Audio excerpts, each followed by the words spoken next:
Hello and welcome to my channel.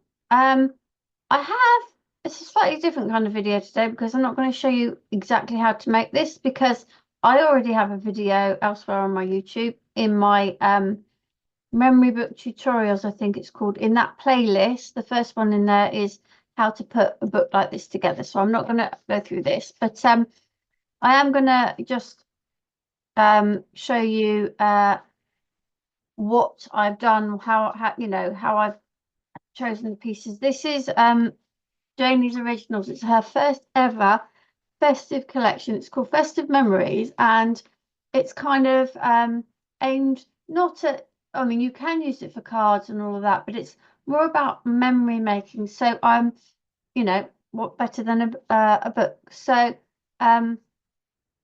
I'll leave it there. We'll get going, and I'll show you all the bits, and then at the end I'll show you a flip through.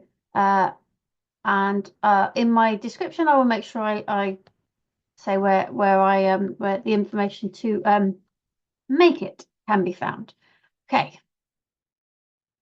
Okay, so what I have done is I have used the Festive Memories digital print pack from Janie's Originals, and I have printed them onto card. I'm lucky enough that my printer will take card. I haven't done them on high res or anything because these won't necessarily be the focal image, but I just felt I wanted to use them because I can to print them onto card. If you cannot print them onto card, that's fine.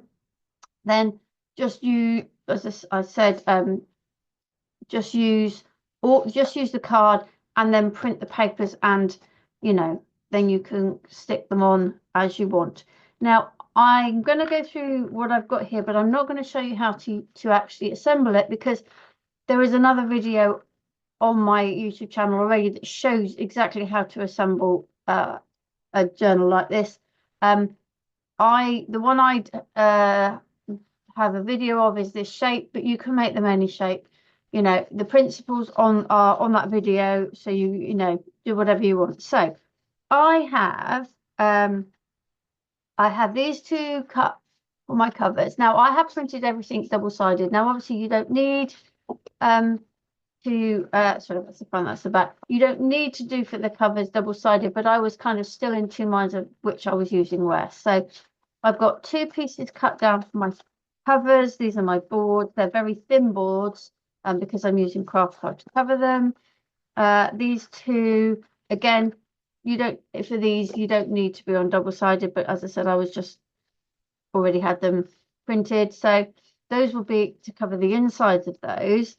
Then you need 8 pieces for the insides. So I've got these, and while some of it is going to be stuck together, you will see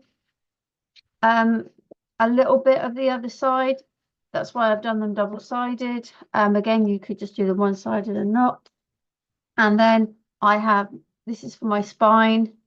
Now I managed to get 4 of the joining pieces out of that same piece of card, but I couldn't get the 5th one. So what I've done is I've off of this piece of card that I printed, I cut this. The reason being I want that dark edge because they're going to sit over there, and I didn't want it to look like it was just the wrong match. I just wanted it to look like, oh, excuse me, something different. Okay. So as I said, I would I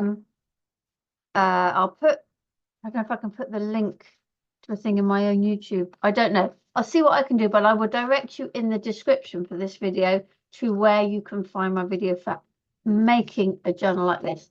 Do not throw any of these away because my next video will be looking at how we can add things in. Okay, so when I come back in a minute, this will already be made.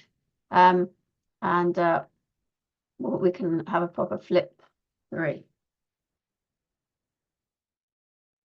Okay, so you can see I've not finished, but I just need to pop on to explain something to you.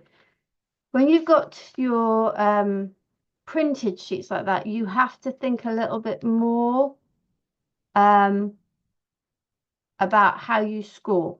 So you can see here, this is the outside. This is the bit that's going to be on the outside. This will be a flap. This bit underneath is going to be hidden inside a pocket. So you need to do 4 that way, okay, with what you want on your page showing up. However, if I did that for all of them, let's say these were done, when I come to stick them together, they have to be stuck together like that. You see, I've had to turn that one upside down, and we don't want that.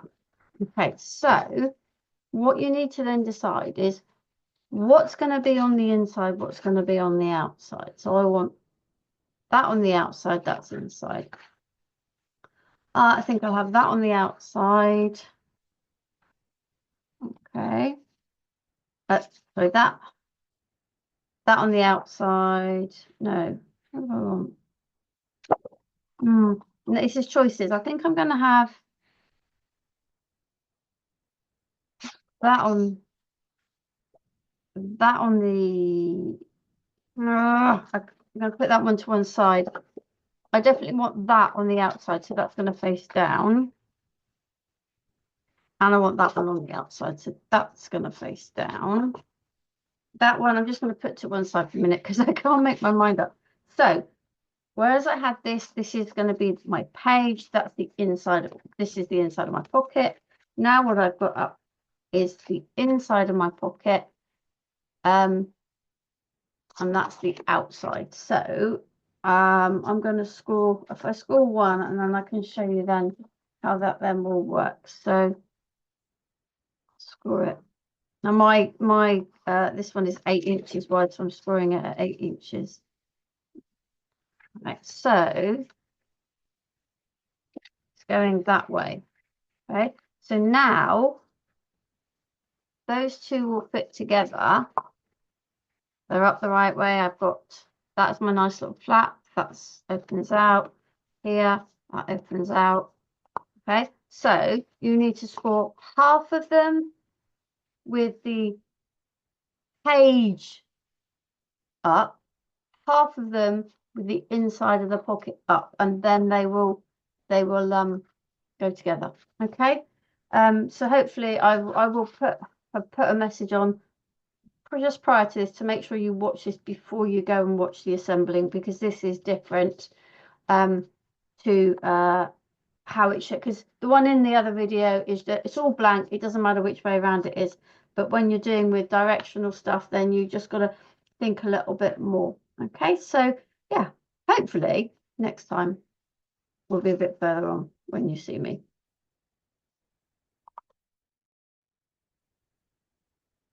So it's now ready. So the idea is you can see that there is plenty of room here between the pages to be able to put, well, first of all, in between each of these here, these are pockets. So you've got 4 big pockets. So, you know, if you're collecting memorabilia from your Christmas, it could be gift tags that were on your presents. It could be maybe some special cards, because it doesn't matter if it comes up, sorry, my hand there. It doesn't matter if it comes up above the top here. It could be I don't know, just, you know, one of those silly little cracker jokes, or just something that, you know, helps you to remember your festive period. So as you can see, I've got the cover, and I remember I chose the spine to be contrasting, if you like. So I've got the cover, we've got this piece here, so we've got this with the flap, which gives you, I mean, there's plenty of space for pictures or, you know, little notes. I have one of those little not Canon, Kodak step printers. They print out pictures about this big, and I would, you know, use it. And you don't have to cover all this. You can. So basically, that's what you've got. So we've got another one here, another one here. That was, oh dear, that was, oh dear, that was quite. Have I got them? Oh, 2 different ones. Oh, back to front. Oh well, 2 different colours, I think. Yeah, that was unintentional, but nice, happy kind of thing. and then at the back. So that's the basics of your memory book. You don't really need to do anything else if you don't want to. However, I am going to, in a subsequent video, hopefully, if I get time, look at making some pockets, some tuck spots, those kinds of things that can be added to this to, you know, I mean, I can just see this is an ideal place for a little pocket, you know, little gift tags to stick in there. So yeah, remember I kept all of my offcuts so that I can make things that tone in, but I will also be printing out these onto white paper. So some of the things I have will pop more off of these pages. These are just the basics. But if you don't want to add anything else, you don't need to. You absolutely don't need to. Okay, so yeah, that's it for that video. Hope you enjoyed it. And you know, this is a absolutely beautiful vintage festive collection for your memory making.